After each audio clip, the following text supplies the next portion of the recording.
بسم الله الرحمن الرحيم والصلاة والسلام على سيدنا Muhammad sallallahu alayhi wa sallam wa ala alihi wa sahbihi. Exercice numéro 53 sur le cours de généralité des fonctions, niveau bac 1 sciences maths, l'année scolaire 2021-2022. Résoudre dans R les équations suivantes. La première équation, e de x est égal à 0. La deuxième équation, e de x est égal à 7. Et la troisième équation, c'est e de x est égal à moins 4. Prenez votre cahier des exercices et copiez ces données. Vous allez prendre votre cahier de brouillon et vous allez résoudre ces trois équations. Maintenant, on passe à la réponse. Réponse. Petit 1. Résolvant l'équation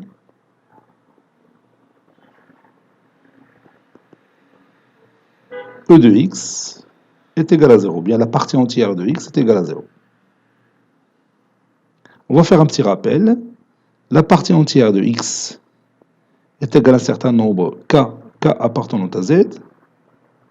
Ceci équivaut à dire que x compris entre k et k plus 1. Autrement dit, la partie entière de x, c'est le plus grand nombre entier relatif inférieur ou égal à x. Ceci équivaut à dire que x appartient à l'intervalle k plus 1.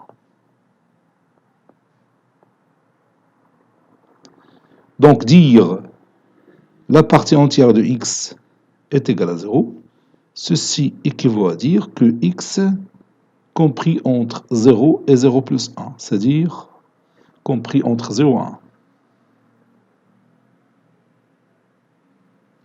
Ceci équivaut à dire que x appartient à l'intervalle 0,1.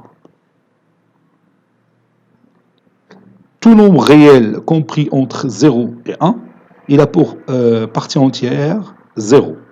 C'est pourquoi on écrit l'ensemble solution S1, c'est l'intervalle 0,1, fermé du côté 0 et ouvert du côté 1.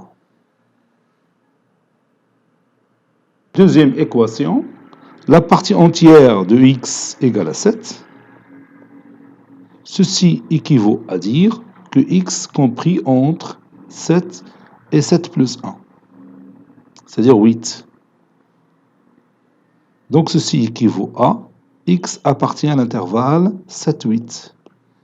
Tout nombre réel appartient à l'intervalle 7, 8 a pour partie entière 7. Donc S2,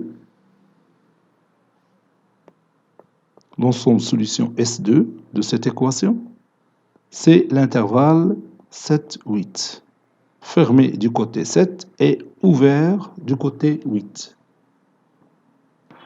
Troisième et dernière équation, la partie entière de x égale à moins 4. Ceci équivaut à x est compris entre moins 4 et moins 4 plus 1. Ceci équivaut à x appartient à l'intervalle moins 4, moins 3. Tout nombre réel appartient à cet intervalle, il a pour partie entière moins 4. Si je prends par exemple moins 3,5, la partie entière de moins 3,5 c'est moins 4. Donc moins 3,5 est une solution de cette équation. Si je prends par exemple x est égal à moins 3,7, sa partie entière c'est moins 4. Et moins 3,7 bien sûr appartient à cet intervalle, donc c'est une solution de cette équation. Donc l'ensemble solution de notre équation e de x est égal à moins 4, S3 c'est l'intervalle moins 4, moins 3. Voilà. Cet exercice est terminé. Il a été préparé par le professeur Latif Abdou du collège Bourz Zeytoun Marrakech. À très bientôt.